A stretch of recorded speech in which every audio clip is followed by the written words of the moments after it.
el partido político Peruanos por el Cambio respalda categóricamente la gestión del presidente Kuczynski y al presidente en su persona. Y te explico, nosotros como partido hemos trabajado y hemos peleado durante años precisamente para que nuestro líder partidario gobierne. Y así es que ahora nuestra primera obligación es defender su gestión. Eso está clarísimo. Por ahí a veces se deslizan todo tipo de rumores, pero gracias por permitir aclararlo. No, pero vamos a entrar a eso. Pero comencemos por ahí, ya que usted ha planteado la aclaración. Pero ustedes, digamos, respaldan al presidente, obviamente. Por supuesto. Y ustedes, como dice, hicieron todos los esfuerzos necesarios para que él ganara la elección y gobernara. Pero hicieron los esfuerzos para que gobernara de esta manera y con la gente que está gobernando ahora. Es decir, el esquema de gobierno, la idea de gobierno que tenían era con esa conformación de gente que hoy apoya al presidente en el gabinete y en la lógica operativa que está gobernando. ¿Están contentos ustedes con el gobierno? Mire, siempre se pueden tener críticas y de hecho la tenemos. Hemos tenido incluso en algún momento una reunión de un comité ejecutivo nacional en donde se expresaron una serie de críticas al gobierno. Y además una cosa, yo creo que no hay que asustarse por las críticas ni hay que sobredimensionarlas. Las críticas son parte y las discrepancias son parte del razonamiento natural de la democracia, y a la medida que estamos en un sistema democrático, nosotros también como partido podemos tener nuestra propia lectura crítica de una serie de cosas y se la hacemos saber al presidente.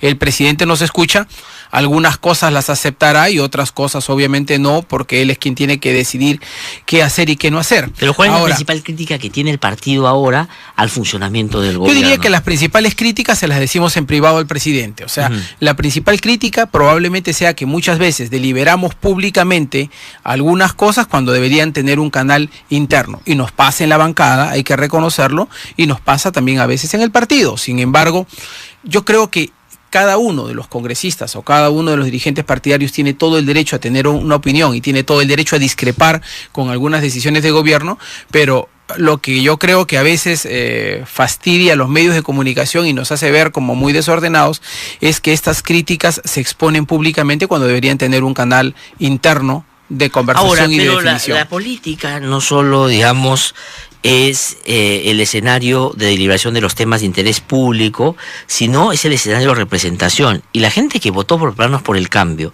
y por Pedro Pablo Kuczynski, no estoy pensando en los que hacia el final tuvieron que votar por él para evitar el fujimorismo, que fueron los que le dieron la elección, sino la gente del partido. No quiere ver a sus congresistas o al presidente de su partido decirle al oído al presidente qué cosa hacer. Quiere saber cuál es la posición del partido frente a los temas que hoy apremian al gobierno. El gobierno lo decimos, expresamos nuestra opinión como ahora sobre cada uno de los temas que hay que hacer. Por eso, ¿cuál es la cosa que haya que decirle al presidente se le dice también? Pero ¿cuál es la principal crítica que le hacen al gobierno concretamente en términos de nosotros creemos que debería enrumbar en esta dirección y está yendo en una distinta? Mire, vamos a ir por algunos temas. Por ejemplo, en materia económica, vamos a decir así. En materia económica yo creo que se están haciendo esfuerzos importantes. ¿Qué es lo que ocurre? Los decretos legislativos que se aprobaron, 112 decretos legislativos, ha sido un esfuerzo descomunal. Varios de ellos tienen planteamientos económicos muy importantes para el país. Pero ¿quién conoce los decretos legislativos? ¿Quién sabe de qué van los decretos legislativos? ¿Sobre qué inciden? Ni los mismos congresistas a veces. Entonces, aquí lo que está pasando es que se han tomado una serie de medidas de gobierno que no están todavía tomando fuerza como actos de gestión y que tampoco están llegando a la ciudadanía como que para poder entender esto es lo que está haciendo el gobierno. Por ponerte un ejemplo, hemos creado un fondo de agua de 2.000 millones de soles, ¿no? Este fondo de agua debería permitir comenzar a hacer una serie de obras que, sin embargo, todavía yo creo que en términos de gestión, si hay una crítica, una autocrítica que tenemos que hacernos, es que yo creo que a veces nos dejamos ganar por la burocracia instalada en el Estado y no logramos meterle el dinamismo que necesita el gobierno y que es el dinamismo que nosotros ofrecimos en campaña. Pero justamente ahí hay una crítica de fondo a cómo se está actuando, o está actuando el gobierno. Esa burocracia, digamos, poco comprensiva a las necesidades de la gente y poco eficiente en términos de responderle los problemas de resolución de problemas concretos, es la que el presidente ha elevado al máximo. Es decir, su gabinete, la gente que trabaja con él, es una expresión nítida, o sea, no dudosa, no poco transparente, clarísima, de esa burocracia. El presidente ha decidido gobernar con ese sector. Entonces, la crítica que usted hace es claramente a que este gobierno escogió mal a los colaboradores. Puede ser que este comentario sea válido, pero yo quiero agregar un factor adicional que yo creo que entorpece cualquier toma de decisiones en el gobierno. Creo que en este momento todo este, digamos, enmarañamiento que existe sobre los actos de corrupción de gobiernos pasados y todas estas denuncias que se están haciendo conocer ahora, creo que también genera una inhibición a la toma de decisiones en el Estado, hablando como Estado, hablando como gobierno.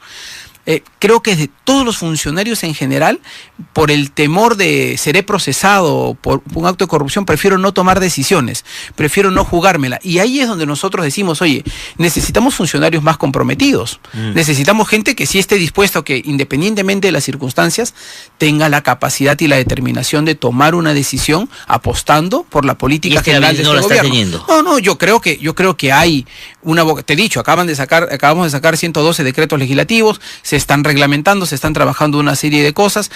El caso de Chinchero que tú has comentado, yo creo que es parte de esa decisión, de esa determinación del gobierno de decir, oye, más allá de cualquier diferencia, de cualquier crítica que pueda haber, la decisión es sacar adelante el aeropuerto y lo vamos a hacer. Creo que esa determinación, pese a que, mira, Glatzer, tocando este tema concreto de Chinchero, si me permites. Sí. Uno, el contrato de Chincheros no lo firmó este gobierno, el contrato lo firmó el gobierno del señor Humala. El ministro Vizcarra y el primer ministro lo primero que dijeron es, nosotros reconocemos que este contrato no es un buen contrato. Es decir, tenía una serie de falencias en términos de construcción de idea de lo que se había establecido con la empresa. Y lo que intentó hacer la bendita agenda hecha por el Ministerio de Transportes es precisamente corregir uno de los principales errores que tenía el contrato, que es dejar abierto las condiciones económicas para el establecimiento del financiamiento de la obra. ¿Qué decía? Oiga, ustedes, señores de la concesión, buscan la plata, pero no solamente buscan la plata. Ustedes, en cuanto tengan la plata, establecen los intereses que el Estado peruano va a pagar por ese financiamiento que ustedes van a conseguir. Y claro, cuando el ministro vio que la primera estructura de financiamiento le decía, vamos a pagar 20% al año, el ministro dijo, oye, yo puedo firmar esto porque efectivamente es legal.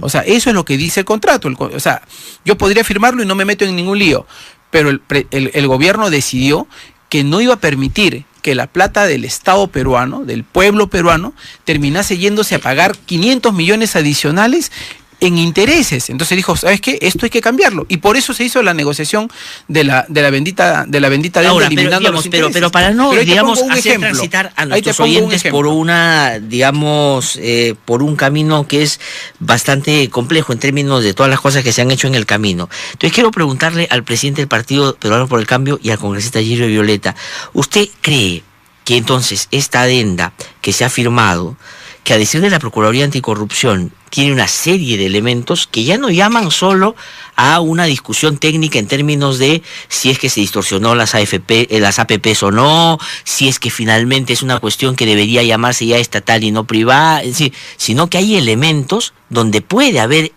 actos de corrupción? Usted la defiende, usted cree que no ha habido ningún problema, usted cree que en un contrato donde parte de la empresa es la hermana del presidente del Consejo de Ministros, que el señor presidente o vicepresidente o uno de los principales promotores de este consorcio es, digamos, una persona que se le ha tomado una foto un día en el que van a agradecer al presidente o el presidente va a agradecerlos a ellos por el trabajo que han hecho en la campaña, y todos los otros elementos que se han discutido ya en torno a cómo se hizo esto, ¿están bien? ¿Usted está de acuerdo con eso? Yo lo que diría es, para yo hacer una acusación tengo que tener pruebas. Ya, pues y creo que el procurador tiene que tener pruebas. El procurador se basa en un par de fotos. Te digo cuáles son las dos fotos en las cuales se basa su denuncia. Una es en la que la señora viceministra aparece en un CADE fotografiada con el presidente Piñera. Y como dicen que el fondo de inversión del presidente Piñera habría cobrado acciones sobre la empresa que integra el consorcio, entonces ahí habría habido un contubernio. Por favor, ya. No, pero primero, eso son los argumentos del procurador. También. No, también. Y luego una fotografía, porque acá lo que se dice es colusión. Hay colusión. Y la otra cosa que se dice es que la otra fotografía que se utiliza como prueba es que el representante del consorcio habría participado en un evento en el que estuvo el presidente Kuczynski. Un evento, dicho sea de paso, a ver, este señor, el señor Vargas, Vargas, el señor Vargas, no ha sido militante del partido, no ha sido contribuyente del partido, no ha sido personero del partido, no ha sido activista del partido, o sea, no ha participado absolutamente en nada de la campaña. Que alguien sobreentusiasmado en el post-campaña haya organizado un almuerzo en su casa e invitó a un par de amigos que no tenían nada que ver con la campaña y aparece en esa fotografía, esa es otra historia. Pero si yo quiero acusar por un acto de corrupción, tengo que tener una prueba. Pero el procurador lo que dice, y aquí hay un buen resumen que hace Correo hoy día en su edición, que creo que pormenoriza bien la denuncia. Primero, que dice que distorsiona el esquema de una APP, para comenzar. Es decir, que se distorsionó lo que habitualmente se hacía como APP para favorecer este consorcio. Después, el acuerdo, dice, no contiene el análisis de cálculo de valor del dinero respecto a las modificaciones que se van a hacer al contrato. No evidencia cálculos de valor presente respecto a las modificaciones que se hacen. Dice además que hay una serie de vacíos en torno al tema de los intereses que tiene que pagar la empresa, y que además dice que esto ha anulado un factor básico en las contrataciones, que es el factor de competencia, que hace que unos no puedan contratar porque dicen una cosa que tenían que presentar y otra presenta una cosa distinta y gana todo eso. Y pormenoriza varias cosas en la denuncia. Entonces, ¿usted está de acuerdo que al procurador le responda a la ministra, el primer ministro, diciendo que tiene que meter unos correctivos para que no hablen y no hagan estas denuncias? Mira, yo te digo una cosa, yo apoyo cualquier tipo de denuncia, o sea, apoyo las denuncias que tienen sentido, y apoyo efectivamente el control de poderes y la fiscalización. Yo acabo de promover un proyecto de ley en el Parlamento para declarar la imprescriptibilidad de los delitos de corrupción, que es una modificación constitucional. Así es que yo precisamente no soy la persona que van a decir que avalo cosas que no tienen sentido, pero mira lo que pasa en este caso particular. Yo sí creo que en este caso uno de los temas que me preocupa es que esta es una procuraduría que parece que tiene su propia agenda política. Te voy a poner de los mismos argumentos que aparecen en el diario de hoy, ¿no es cierto? Por un lado, uno de los argumentos dicen que no habría razones para poder suscribir, no hay razón técnica ni legal para aceptar la adenda. Y por otro lado, en el punto 7 se dice ¿por qué el titular suspendió la ejecución del pago a favor de Kunturwasi? Oye, un momentito, o sea, ¿lo quieres procesar porque no pagaste no pagaste la garantía, o lo quieres procesar porque suscribió la adenda? Porque si precisamente, y por la definición de los intereses. Es que esa es una interpretación, no, esa no es la interpretación. La Procuraduría lo que dice es el ministro de Transportes luego empieza a plantear en términos del debate público algunos cambios en los plazos y en los montos. Pero ¿por qué no lo hizo cuando negoció el contrato? Permíteme lo siguiente. ¿Qué es lo que ocurre? 4 o 5 argumentos que están expuestos ahí están referidos al contenido del contrato original, no de la adenda. La negociación de la adenda, que no se han subsanado los vacíos, que se han modificado las cosas para... Es que los vacíos vienen del contrato original. Que tenía que resolverlo. La estructura financiera viene del contrato original. Lo que se ha hecho en la adenda es, lo que correspondía en este momento es, te tengo que pagar. Te tengo que comenzar a pagar en el nuevo gobierno. ¿Qué cosa es lo que hace el ministerio? No te voy a pagar, le dice. Yo no te voy a pagar bajo estos términos. Previamente negociemos la manera en la que podamos evitar, yo no quiero pagar los intereses, le dice. Entonces, a partir de eso se define una renegociación específicamente del asunto financiero, porque tú no puedes negociar en una adenda todo. ¿No es cierto? Claro, yo también puedo decir, oye, yo quisiera que el aeropuerto ya no sea en Chinchero, ¿por qué no lo hacemos en Lanta? Pero eso no lo discute. Pues. O sea, lo que pasa es que no lo está discutiendo. Pero no lo está discutiendo el procurador. El procurador lo que dice es que aquí se acondicionó un escenario para favorecer a un consorcio. Y en ese consorcio está la hermana del presidente del consejo. Pero claro, él está denunciando. Él está pidiendo que investiguen. Él no es juez, él no es fiscal. Él está pidiendo que el Ministerio Público haga una investigación. Y que en esa investigación se determinará si hay o no elementos para ir a un juicio posterior. A ver, nosotros... O sea, nosotros respetamos que la Procuraduría haga su trabajo, pero nosotros creemos que la Procuraduría tiene que ser independiente. Yo estoy expresando mis preocupaciones, porque como congresista y como dirigente partidario también tengo derecho a expresar mis preocupaciones en relación a la Procuraduría. A mí me gustaría ver una Procuraduría más sesuda y más independiente, y con menos agenda política. Y te pongo el siguiente. Pero ese procurador es un procurador, no, pero este dato es importante, congresista Jerry Violeta. Ese procurador lo nombraron por concurso. Por concurso, es el único procurador que lo han nombrado por concurso. Y ese usted dice que tiene una agenda política. Yo creo que en la Procuraduría hay una agenda política. ¿Para favorecer a quién? Y es mi percepción. ¿Pero para favorecer a quién? Mira, cuando tú ves que, por ejemplo, en el caso Chinchero, tú ves que agarran y el Ministerio de Transportes envía la información y horas después hacen la denuncia, y además, según me han comentado en el Ministerio, han sido, creo que 20 tomos de información, más de 400 lo que dice páginas. La ministra, que fueron 400 páginas, claro, entonces, el jueves, y como el viernes puede haberlo denunciado. Claro, entonces tú dices, oye, el procurador tiene que analizar la información. ¿Para quién juega Amadoenco entonces, desde su punto de vista? ¿Cómo? ¿Cuál es la agenda política? ¿A quién Yo creo que promueve? he dicho en la Procuraduría, yo creo que hay una agenda política en la Procuraduría de Julia Príncipe, que es consustancial con algunos intereses políticos de otras organizaciones. Cuando dice la Procuraduría, ¿se refiere a Julia Príncipe? Yo me refiero a la Procuraduría en general. Yeah.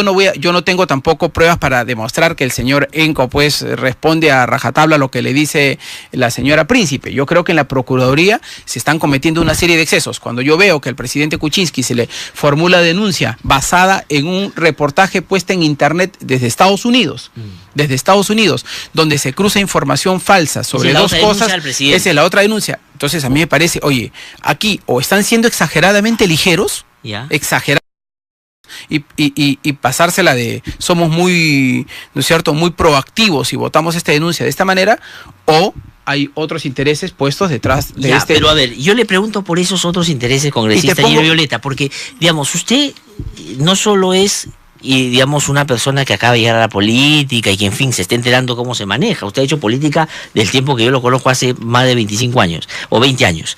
Entonces, ya hace 20 años. Pero la pregunta concreta es, si usted dice que aquí le parece que hay una intención política en el manejo de la Procuraduría, lo que tiene por lo menos que intuir para hacer esa afirmación es quién los promueve y a quién favorece. Y le estaba preguntando sobre eso. Él dice que hay una intencionalidad política en la Procuraduría y le he preguntado que me diga para favorecer a quién y quién la promueve. Y si él, va a la segunda pregunta, y si él está de acuerdo o no con esto que ha dicho la ministra de Justicia, de lo que hay que hacer es, como no me gusta lo que hace Amadoenco o Catherine Ampuero, vamos a poner correctivos a la Procuraduría. Es decir, para que no denuncien, para que no hablen, ¿para qué? Congresista Giro Violeta. Yo creo que lo que debe quedar primero claro es que no puede haber ningún intento ni de censura ni de amordazamiento a los funcionarios, a las autoridades, más incluso a quienes tienen alguna misión fiscalizadora en el país. Y eso me permite responder tu segunda de tus interrogantes. Es un riesgo a la libertad de expresión. Yo te diría que la intención de la ministra, en el sentido de que vamos a tratar de regular mejor el tema, puede, digamos, estar cargado de buenas intenciones. Sin embargo, me parece que políticamente no es correcto o no es adecuado para ponerlo. ¿Y sabes qué cosa es lo que deberíamos hacer? Probablemente para este tipo de casos lo que necesitamos es que no sea una normativa que venga del mismo Ejecutivo. Lo que deberíamos hacer es revisar bien las funciones en general y la reglamentación que puede tener la Procuraduría y el sistema de defensa jurídica del Estado, y más bien establecer cualquier modificación desde un punto de vista legal desde el Congreso, porque eso permitiría un debate abierto. Eso permitiría revisar en comisiones qué cosas se puede modificar y qué se puede mejorar, y que no sea una reglamentación que sea desde el propio Ejecutivo. Y yo creo que aquí... Pero no es lo mismo, porque, se presta a, digamos, a comentarios como el que tú acabas de decir. Le están poniendo una mordaza a la Procuraduría. Distinto sería que si desde el Congreso se hace un debate para ver cómo se fortalece primero la Procuraduría. Yo te diría, aquí tenemos un primer tema, gran tema, y que es la Procuraduría Anticorrupción. Está dentro del sistema de defensa jurídica del Estado. Nosotros propusimos que se cree el Sistema Nacional Anticorrupción, con un órgano que tenga, además, digamos, que tenga carácter de protección constitucional, con gente que salga por una elección específica, y que incluya varias instituciones, o sea, que incluya, entre otras, a la Contraloría General de la República. Es decir, el Sistema Nacional Anticorrupción no tiene que ser parte del Sistema de Defensa Jurídica del Estado, porque en el Sistema de Defensa Jurídica del Estado están todos los procuradores. Por ejemplo, el procurador que defiende una resolución del Ministerio de Salud, o una resolución laboral, o un contrato laboral. Es decir, estamos confundiendo dos cosas. Ese sistema tiene que ser mejorado. Ese sistema tiene que ser mejorado y tiene que servir una revisión de esto, tiene que servir no para poner a mordazas, sino para mejorar la funcionalidad del sistema. ¿Y quién está detrás de la movida política en la Procuraduría, según su punto de vista? Desde nuestra lectura política, lo que hay es una serie de intereses que van en varios frentes para tratar de poner en cuestión a todos y tratar de meter aquí el objetivo es el presidente de la República, es decir, cuestionar la figura del presidente de la República, involucrarlo en actos de corrupción o cuestionar su liderazgo, afectar a los vicepresidentes, afectar a los congresistas, es decir, arrinconar a los representantes políticos del gobierno para que, digamos, a río revuelto ganancia de pescadores. ¿Quién es el que promueve eso? Y te pongo un ejemplo. Es que yo necesito saber, digamos, quién es el que está maquinando todo ese escenario para traerse abajo al presidente y a sus viceministros y a su bancada, y que está utilizando la Procuraduría para esos fines. Pero Glatzer, yo creo que los principales interesados son aquellos que se ven cuestionados por actos de corrupción y que obviamente necesitan que esto haya un clima de revuelo político. Y te pongo un ejemplo. El señor Alejandro Toledo, uno de sus primeros actos de defensa, es: yo no hice nada sin que conociera a mi primer ministro, mi ministro de Economía, el señor Kuczynski. Es decir, su estrategia de defensa pasa por involucrar al presidente Kuczynski, agarrarse del saco para tratar de jalarlo el hoyo en el que él está metido. Entonces, está clarísimo que así como él, el caso de la señora Heredia, el caso del señor Humala, tenemos expresidentes procesados, tenemos exministros procesados. Y que Toledo tienen la fuerza para poder manejar, entre otros, el Consejo de Defensa del Estado, las Procuradurías, para tumbarse al presidente de la República. No estoy diciendo eso. No estoy diciendo eso. Lo que estoy diciendo es que hay un alineamiento de una serie de intereses, y que influyen sobre diversos órganos, que influyen sobre diversas personas, y que eso hace que se cree este clima de cuestionamiento generalizado contra todos que afecta al gobierno. Y mientras tanto, ¿no es cierto?, se genera un gran revuelo, se intenta arrinconar al gobierno, y tenemos lo que tenemos actualmente, ¿no? Un clima político extraconvulsionado con muchísimos frentes abiertos. De acuerdo, pero justamente por eso es bueno decir quiénes están detrás. Usted claramente ha dicho, la Procuraduría está desarrollando un papel político para generar un escenario de desestabilización al gobierno. Digo, es Amado Enco y la Procuradora Katherine Ampuero, es la presidenta del Consejo Jurídico de Defensa del Estado. Yo lo que tengo es una intuición y una lectura política de lo que estoy viendo. Si yo tuviera una prueba, la denuncio. Denuncio lo que haya que denunciar, pero en este momento lo que te estoy haciendo es una lectura política. O sea, si tú me dices, muéstrame una prueba de lo que estás diciendo. Ahora, pero yo le pongo entonces algunos elementos que se han discutido hace unos días. Yo te estoy haciendo lectura política, yo no te estoy haciendo una lectura, digamos, delictiva de la cosa. Ya, de acuerdo, pero yo le planteo entonces algunos elementos que de repente pueden ayudar a que usted pueda decir un poco más en relación a este tema. En los últimos días se ha cuestionado mucho a la Procuradora o a la Presidenta del Consejo de Defensa del Estado, la señora Julia Príncipe, porque de la noche a la mañana se le ocurrió salir y decir que Alan García no había indicios para investigar a Alan García, cuando el día anterior aquí la Procuradora Ampuero me dijo que ya estaba por pedir al Ministerio Público que investiguen a García. Algo ha tenido que pasar en esas 24 horas para que cambien de opinión. Entonces, ¿usted cree que ella está buscando desarrollar una estrategia blanda para algunos y generar al presidente de la República un apremio mayor en estos temas? Mire, yo creo que el tema de la Procuraduría, recordemos varios de los casos que ha pasado en la Procuraduría. La Procuraduría siempre ha estado, esta Procuraduría quiero decir, siempre ha estado en situaciones de controversia política y mediática.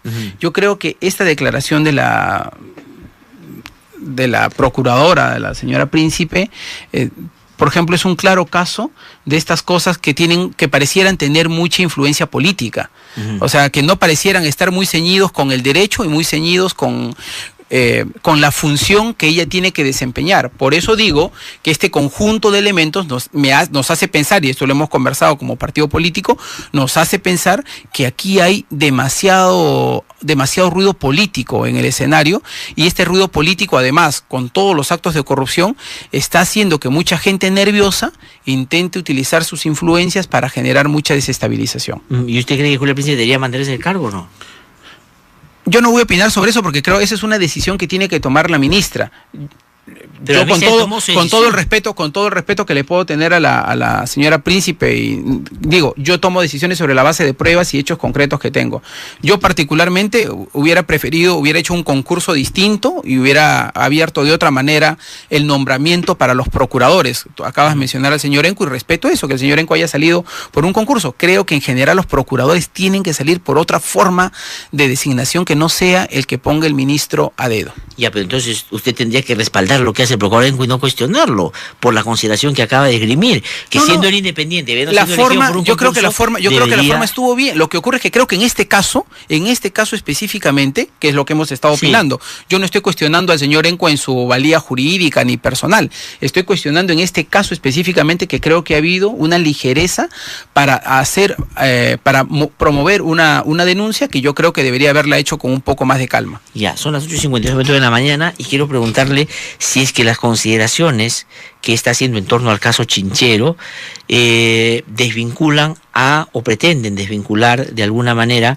entre otros, el ministro de Transportes a hechos ilegales o a hechos, digamos, punibles, y no necesariamente a hechos políticos, para lo cual hay otra vía, que es la vía de interpelación y la censura. ¿Usted está de acuerdo con la interpelación y de repente en la censura si es que no convence el ministro? A ver, yo lo que creo es que el Parlamento tiene el derecho a plantear todas las interpelaciones que crea necesarias. Ese es un derecho del fuero parlamentario. A eso tenemos derecho los congresistas. Y hay que ser consecuentes con ese derecho, no solo cuando uno es gobierno, sino también cuando uno es oposición. Sobre todo cuando uno es oposición, ¿no es cierto? Entonces, ese es el derecho. Yo creo que el ministro tiene que ir al Parlamento y va a tener que responder todas las preguntas, 92 preguntas, si no me equivoco, que se ha formulado en este pliego interrogatorio. Pero tenemos la confianza, la seguridad y la expectativa de que el ministro absuelva, digamos, a plenitud todas las dudas que puedan existir en los parlamentarios. Y así como el Parlamento tiene el derecho para plantear una interpelación, el Ejecutivo, el Gobierno, tiene el derecho para plantear una cuestión de confianza. Eso es lo que dice la Constitución, o sea que hasta ahí el suelo está parejo. Lo que yo he cuestionado no es que se plantee la interpelación. Lo que he cuestionado es que, sin haber escuchado al ministro, algunas personas se atrevieran a hablar de censura. Incluso alguien dijo, ¿para qué vamos a promover la interpelación? Vayamos directo a la censura, ¿no es cierto? O sea, entonces, lo que nosotros cuestionamos es, oye, hasta hay un tema de procedimiento. Por lo menos, digamos, cumple el espacio democrático, escucha, y si es que no te convence, bueno, ¿no es cierto? Tendrás el derecho a hacer lo que tú quieras, pero ¿cómo puedes plantear tan a priorimente una censura si ni siquiera se ha producido la interpelación? Ahora, pero el presidente de la República, en lo que legalmente o constitucionalmente es posible hacer, que es la voto de confianza, ha retrocedido, porque un día salió y dijo, yo hago cuestión de confianza por Vizcarra de todas maneras, no me lo pueden censurar, pero después ha dicho que se equivocó y que tal vez reaccionó muy instintivamente frente al tema y que no necesariamente, y ha dicho inclusive que no hay ninguna silla que sea indispensable, por lo tanto puede finalmente sacar a su ministro. ¿Usted estaría de acuerdo con que vaya a la interpelación y a la probable censura, que creo con la denuncia de Amado Enco ya la gente se ha hecho a la convicción de que va a ir a la censura, o sería mejor cesarlo en el cargo antes de desgastar a un ministro que a la vez es vicepresidente de la República? Sí, bueno, yo creo que aquí hay un tema de fondo. Efectivamente, el ministro Vizcarra es el vicepresidente y como vicepresidente tiene que tener, digamos, una reserva particular, en el sentido de que el vicepresidente es quien reemplaza al presidente cuando sale de viaje o cuando no está en general, cuando no está en el país. Entonces, el vicepresidente tiene que ser una figura que, digamos, se preserve en su magnitud. Probablemente esa es otra valoración política. La valoración política es los vicepresidentes deben o no ser ministros. ¿Usted cree que no fue conveniente ponerlo? Yo creo que deberíamos revisar eso para el futuro, ¿no es cierto? Yo creo que en general los vicepresidentes creo que no deberían ser ministros por una cuestión. No hablo del ministro Vizcarra, digo que en términos de la figura constitucional por una razón, porque siempre el ministro va a estar sujeto a presión y a la lucha política de la coyuntura. Y eso afecta la imagen, obviamente, y podría afectar la gobernabilidad del país. Entonces creo que este aprendizaje nos hace suponer que hay que revisar este supuesto en el que los vicepresidentes deben o no ser ministros, pero esa es otra discusión. No, pero frente al tema ya concreto, por lo que usted argumenta con esta Jimmy Violeta, me daría la impresión que usted es más partidario de no hay que seguir desgastando a Vizcarra. Mejor que renuncie yo no y que finalmente no lo censuren. Digo, como una alternativa política. Dadas las condiciones, yo te diría, hay dos cosas más bien. Una, nosotros vamos a defender al gobierno, al régimen y la gobernabilidad del país en todos los escenarios. Y creo que efectivamente el caso del ministro Vizcarra, del vicepresidente, se está utilizando como parte de la lucha política para afectar al gobierno. Yo no veo que aquí haya gratuidad de intereses, es decir, aquí no es solo porque estamos estableciendo una política de lucha contra la corrupción y nos preocupa que los aspectos técnicos del aeropuerto de Chincheros, no, aquí en el fondo también hay un trasfondo político para desgastar al gobierno y por eso se le ha puesto en la mira al ministro Vizcarra. Llevarlo a la vacancia. Podemos discutir, Glatzer, pero el camino final, técnicamente, el punto final es la vacancia, ¿no? Yo creo que es arrinconar al presidente en todo lo que hasta donde se pueda. ¿Para vacarlo? Hasta donde se pueda.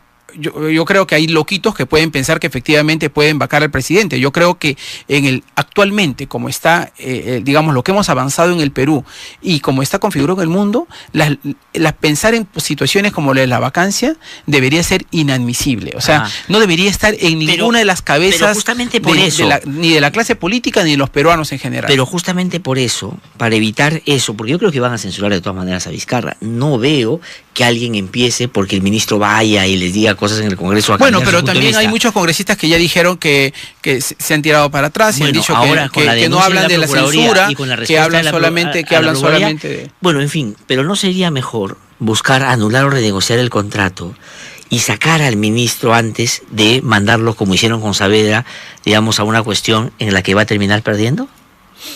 Bueno, en el Parlamento la mayoría la tiene el fujimorismo y no vamos a ser ilusos en pensar de que nosotros podemos determinar la votación ahí. Por eso, Sin embargo, en el Parlamento también es cierto que la ciudadanía tiene que ver que no se trata de la imposición de unos cuantos votos, no se trata de venir e imponerse con una mayoría, tiene que haber una razonabilidad y tienen que haber pruebas. No puede ser que todo lo que se afirme sean a partir de hechos periodísticos o una serie de datos aislados. Necesitamos tener una fundamentación un poco más articulada para poder tomar una decisión. Yo creo que el fujimorismo no debe imponerse con los votos si es que no tiene las pruebas para poder censurar un ministro en general. Lo que pasó con el ministro Saavedra, yo creo que no debería volverse a repetir. Y además creo que porque les pasó la factura también a ellos. Les pasó la factura. Pero esta vez no son ellos los que están impulsando esto. A ver, está claro que no es el fujimorismo directamente quien lo está impulsando, pero está claro que esto va a ser determinado por el fujimorismo. Sí. La censura no se va a aprobar si es que el fujimorismo no decide censurarlo. Usted dice, vamos a muerte con Vizcarra y que vea el Congreso que hace. Yo digo, vamos a muerte con el gobierno y con la gobernabilidad. Cambiar o no un ministro es una decisión del presidente Pedro Pablo Kuczynski, no del partido ni de la bancada. Renovar el gabinete no es una decisión ni de la bancada ni del partido. Verdad. Es una facultad que tiene el presidente. Pero como facultad. Y nosotros como vamos aspiración a apoyar, o como convicción. ¿Usted cree que tiene que cambiar el gabinete? Los gabinetes en general siempre se tienen que oxigenar. Ahora. Yo diría, en algún momento hay que cambiarlo, por supuesto, pero hay que ver. ¿Cuándo es ese momento? ¿28 de julio? ¿Ahora? Siempre 28 es una mejor fecha. ¿No es cierto? Julio es una mejor fecha, creo que es como muy prematuro para hacer cambios. Sin embargo, las condiciones políticas las tiene que valorar el Ejecutivo y tomar su decisión en su momento. Oye, Glatzer, permíteme hacer una vez más de 30 segundos. Sí. Hemos aprobado la ley para la imprescriptibilidad de los delitos de corrupción en primera votación. Esperamos en agosto a una segunda votación. Esta es una reforma constitucional y esta es una de las maneras en las que demostramos que la bancada de gobierno, el partido político y el gobierno en general está claramente comprometido en la lucha contra la corrupción y que no es puro rollo. Muy bien, muchísimas gracias a ti. Una pausa y regresamos en un instante. Ya regreso.